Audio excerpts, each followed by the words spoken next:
പത്തനംതിട്ട റാന്നിയിൽ 3 വയസ്സുകാരിക്ക് ഷോക്കേറ്റ് മരിച്ചു. ബിനോയ് സാന്ദ്ര ദമ്പതികളുടെ മകൾ അവന്തികയാണ് മരിച്ചത്. വിവരങ്ങളുമായി സുജു ടി ബാബു കൂടി ചേരുന്നുണ്ട്. സുജു, എപ്പോഴായിരുന്നു സംഭവം? എങ്ങനെയായിരുന്നു അവന്തികയ്ക്ക് ഷോക്കേറ്റത്? മറ്റു വിവരങ്ങൾ എന്തൊക്കെയാണ്? ശരണി, ഇന്ന് രാവിലെയാണ് 3 വയസ്സുകാരി അവന്തിക്ക് ഷോക്കേറ്റത്. റാന്നി വയലത്തര ലക്ഷം വീട് ഉന്നതിയിൽ താമസിക്കുന്ന സാന്ദ്രയുടെ മകളാണ് അവന്തിക. വളരെ ദുഃഖകരമായ സംഭവമാണ്. കാരണം വീട്ടിൽ കളിച്ചുകൊണ്ടിരിക്കുമ്പോഴാണ് കുട്ടിക്ക് വൈദ്യുതി ആഘാതം ഏൽക്കുന്നത്. ഉടൻ തന്നെ കുട്ടിയെ റാന്നി താലൂക്കിൽ ആശുപത്രിയിൽ പ്രവേശിപ്പിച്ചെങ്കിലും ജീവൻ രക്ഷിക്കാനായില്ല. കുഞ്ഞിനെ അംഗനവാടിയിൽ വിടാൻ ഒരുക്കിയ ശേഷം അമ്മ കുളിക്കുകയായിരുന്നു. തിരിച്ചു വന്നപ്പോൾ നിലത്ത് വീണ് കിടക്കുന്നവരിലാണ് കുഞ്ഞിനെ കണ്ടത്.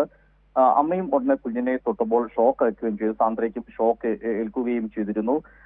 എന്നാൽ സാന്ദ്രയ്ക്ക് അധികം പരിക്ക് പറ്റിയില്ലായിരുന്നു. എന്തായാലും നമ്മൾ ആലോചിച്ച് നോക്കുക, ഒരു കുഞ്ഞിനെ അംഗനവാടിയിലേക്ക് ഒരുക്കി വിടാൻ വേണ്ടി അതിനെ ഡ്രസ്സെല്ലാം അണിയിപ്പിച്ച് നിർത്തിയ ശേഷം അമ്മ കുളിക്കാനായി പോവുകയാണ്.